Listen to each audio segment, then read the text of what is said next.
ಬೆಂಗಳೂರಿಂದ ಹುಬ್ಬಳ್ಳಿ ಕಡೆಗೆ Hubballi express train ಒಂದು ಬರ್ತಿತ್ತು. ಒಂದು ಕಂಪಾರ್ಟ್‌ಮೆಂಟ್ ಒಳಗೆ ಒಬ್ಬ ಸುಂದರವಾದ ಹುಡುಗಿ ತನ್ನ ಫ್ಯಾಮಿಲಿ ಜೊತೆಗೆ ಬಂದು ಕೂತ್ಕೋತಾಳೆ. ಅವಳು ಹಾಕೊಂಡಿದ್ದ ಪರ್ಫ್ಯೂಮ್ ವಾಸನೆ ಅಲ್ಲಿ ಕೂತಿದ್ದ ಒಬ್ಬ ಹುಡುಗನ ಮೂಗಿಗೆ ಬಡಿಯಿತು. ಅವನು ಇವಳು ಯಾರಿರ್ಬೋದು ಅಂತ ನೋಡ್ತಾನೆ. ಅವಳನ್ನು ನೋಡ್ತಿದ್ದಂಗೆ ಇವನಿಗೆ ತನ್ನ ಮೈ ಮೇಲೆ ವಿದ್ಯುತ್ ಸಂಚಾರವೇ ಆಗಿತ್ತು. ಯಾಕಂದ್ರೆ ಅವಳು ಅಷ್ಟೊಂದು ಸುಂದರವಾಗಿರ್ತಾಳೆ. ಆದ್ರೆ ಪ್ರಯಾಣದಲ್ಲಿ ಎಸ್ಪೆಷಲಿ ಟ್ರೈನ್ ನಲ್ಲಿ ಯಾರನ್ನೂ ನಂಬಾರ್ದು. ಯಾಕಂದ್ರೆ ನೀವು ಮೋಸ ಹೋಗ್ಬೋದು. ಈ ಹುಡುಗನಿಗೂ ಆಗಿದ್ದು ಅದೇ. ಈ ರೋಮಾಂಚನಕಾರಿ ಕಥೆನ ಶುರು ಮಾಡೋದಕ್ಕಿಂತ ಮುಂಚೆ ದಯವಿಟ್ಟು ಚಾನಲ್ಗೆ ಸಬ್ಸ್ಕ್ರೈಬ್ ಆಗಿ ಲೈಕ್ ಮಾಡಿ. ಹುಡುಗನ ಹೆಸರು ಪ್ರದೀಪ್. ಪ್ರದೀಪ್ ಮಧ್ಯಮ ವರ್ಗದ ಹುಡುಗ.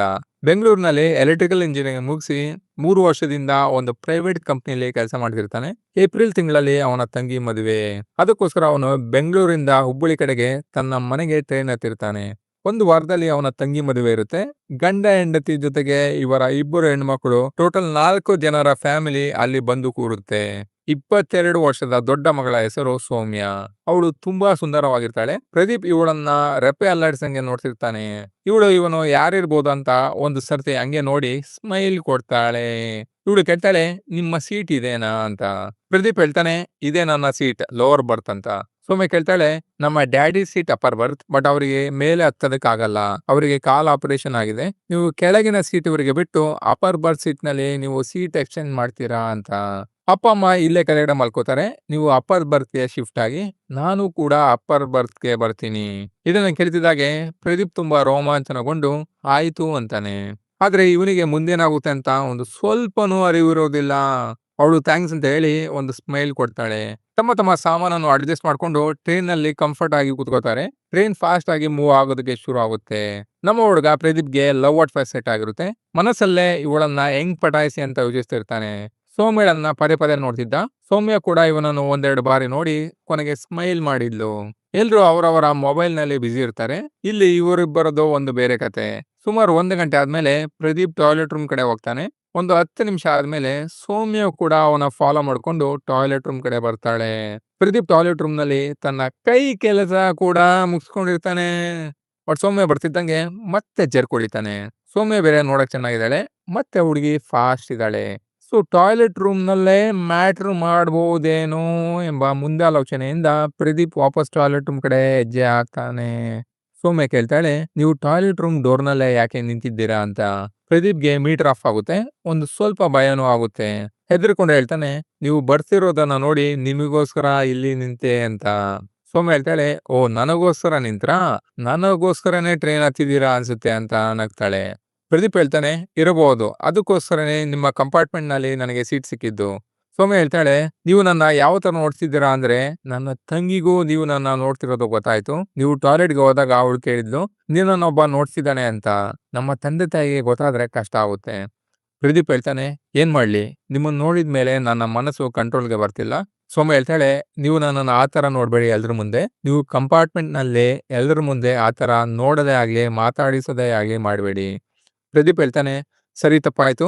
ಇಫ್ ಯು ಡೋಂಟ್ ಮೈಂಡ್ ನಿಮ್ಮ ನಂಬರ್ ಕೊಡಿ, ಏನಾದರೂ ಹೇಳ್ಬೇಕು ಅನ್ಸಿದ್ರೆ ಮೆಸೇಜ್ ಮಾಡ್ತೀನಿ. ಸೌಮ್ಯ ಒಂದು ಕ್ಷಣ ಯೋಚಿಸ್ತಾಳೆ, ಆಮೇಲೆ ತನ್ನ ನಂಬರ್ ಕೊಡ್ತಾಳೆ. ಪ್ರದೀಪ್ ನಂಬರ್ ತಗೊಂಡು ವಾಪಸ್ ತನ್ನ ಅಪ್ಪರ್ ಬರ್ತ್ ಸೀಟ್ಗೆ ಬರ್ತಾನೆ. ಸೌಮ್ಯ ಕೂಡ ಉಚ್ಚ ಹುಯ್ದು ವಾಪಸ್ ತನ್ನ ಸೀಟ್ಗೆ ಬಂದು ಕೂತ್ಕೊಳ್ತಾಳೆ.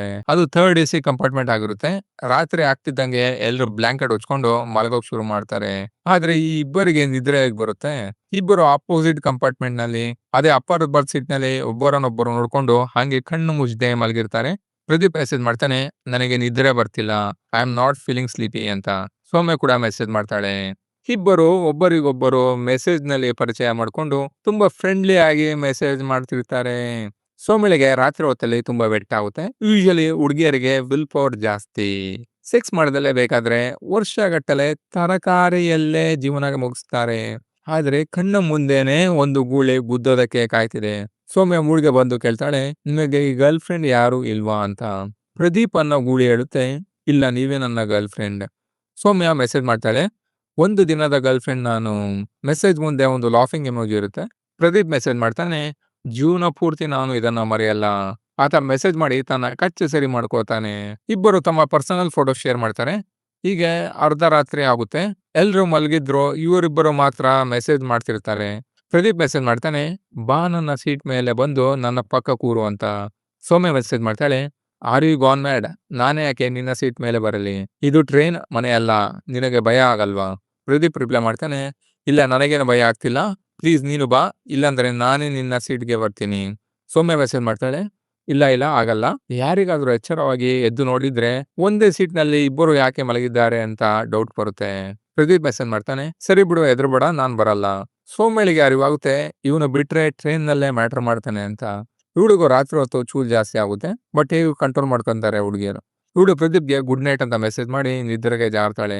ಪ್ರದೀಪ್ ಕೈಗೆ ಬಂದಿದ್ದು ಬಾಯಿಗೆ ಬರಲಿಲ್ಲ ಅಂತ ಬೇರೆ ವಿಧಿ ಇಲ್ದೆ ಮತ್ತೊಂದು ಬಾರಿ ಟಾಯ್ಲೆಟ್ ರೂಮ್ಗೆ ಹೋಗಿ ಮೈಂಡ್ ಫ್ರೆಶ್ ಮಾಡ್ಕೊಂಡು ಬಂದು ಬಿದ್ಕೋತಾನೆ. ಬೆಳಿಗ್ಗೆ ಆಗುತ್ತೆ, ಎಲ್ಲರೂ ಎದುರಾಳ್ತಾರೆ. ಪ್ರದೀಪ್ ತನ್ನ ಬ್ಯಾಗ್ ಹುಡುಕ್ತಾನೆ ಕೆಳಗಡೆ, ಬಟ್ ಬ್ಯಾಗ್ ಇರಲ್ಲ. ಅವನ ಬ್ಯಾಗ್ ಕಳೆದೋಗಿರುತ್ತೆ.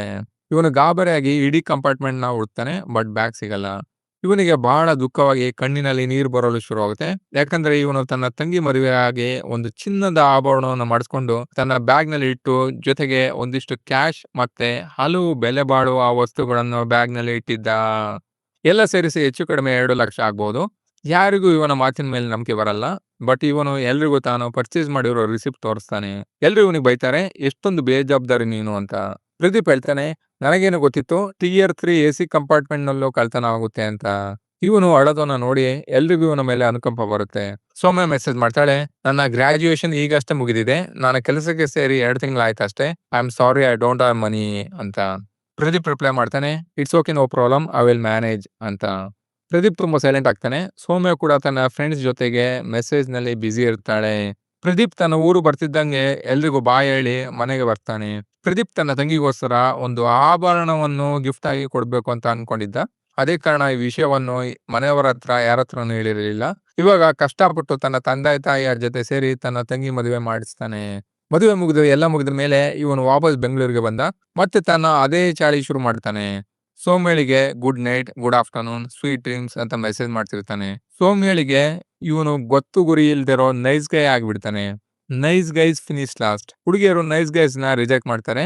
ಸೌಮ್ಯ ಮಾಡಿದ್ದು ಕೂಡ ಇದನ್ನೇ. ಇವನು ಪದೇ ಪದೇ ಇವಳಿಗೆ ಕಾಫಿಗೆ ಮೀಟ್ ಆಗೋಣ, ಮೂವೀಸ್ಗೆ ಹೋಗೋಣ, ಪ್ಲೀಸ್ ಮೀಟ್ ಮಾಡು ಅಂತ ಪದೇ ಪದೇ ಮೆಸೇಜ್ ಮಾಡಿ ಇವಳಿಗೆ ಬೋರಿಂಗ್ ಆಗ್ಬಿಟ್ಟ. ಸೌಮ್ಯ ಇವನನ್ನು ಅವಾಯ್ಡ್ ಮಾಡೋದು ಶುರು ಮಾಡ್ತಾಳೆ. ಇವನ ಮೆಸೇಜ್ ಕಾಲ್ಸ್ಗೆ ಸರಿಯಾಗಿ ರಿಪ್ಲೈ ಮಾಡ್ತಿರ್ಲಿಲ್ಲ. ಹಿಂಗೆ ಒಂದು 3-4 ತಿಂಗಳಾದ್ಮೇಲೆ ಇವನಿಗೆ ಸೌಮ್ಯಳ ಮೇಲೆ ಮತ್ತು ಅವಳ ಪೇರೆಂಟ್ಸ್ ಮೇಲೆ ಡೌಟ್ ಬರಲು ಶುರುವಾಗುತ್ತೆ. ನೀನು ನನ್ನ ಬ್ಯಾಗ್ನ ನೋಡಿದ್ದೆ, ನಿನಗೆ ಗೊತ್ತಾಗ್ಲಿಲ್ವಾ ಅಂತ ತನ್ನ ತನಿಖೆ ಶುರು ಮಾಡ್ತಾನೆ. ಮೊದಲೇ MNC ಕಂಪನಿಯಲ್ಲಿ ಬಿಸಿ ಇದ್ದ ಸೌಮ್ಯಗೆ ಇವನ ಮೆಸೇಜ್ ಇನ್ನಷ್ಟು ಇರಿಟೇಟ್ ಆಗಲು ಶುರುವಾಗುತ್ತೆ. ಸೌಮ್ಯ ಮೆಸೇಜ್ ಮಾಡ್ತಾಳೆ, I don't know who the hell stole your bag, stop messaging me, I don't want to meet you again, stop calling texting me, good bye. Pradeep ನಾನು ಇವಳ ಬ್ಲಾಕ್ ಮಾಡ್ತಾಳೆ. ಪ್ರದೀಪ್ ಇವಳ ಮೆಸೇಜ್ ನೋಡಿ ಒಂದು ದೊಡ್ಡ ಬಂಡೆನೆ ತನ್ನ ತಲೆ ಮೇಲೆ ಬಿದ್ದಂಗೆ ಕುಗ್ಗಿ ಹೋಗ್ತಾನೆ.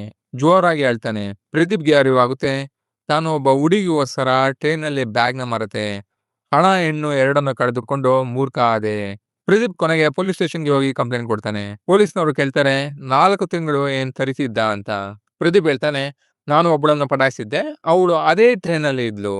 ನಾನು ಎಲ್ಲಿ ಕಂಪ್ಲೇಂಟ್ ಕೊಟ್ರೆ ನೀವು ಅವಳನ್ನ ಮತ್ತು ಅವಳ ಫ್ಯಾಮಿಲಿನ ಎನ್ಕ್ವೈರಿ ಮಾಡ್ತೀರಾ, ಆಮೇಲೆ ಅವಳು ನನ್ನನ್ನು ಅವಾಯ್ಡ್ ಮಾಡ್ತಾಳೇನೋ ಅನ್ನೋ ಆತಂಕದಲ್ಲಿ ಕಂಪ್ಲೇಂಟ್ ಕೊಡ್ಲಿಲ್ಲ.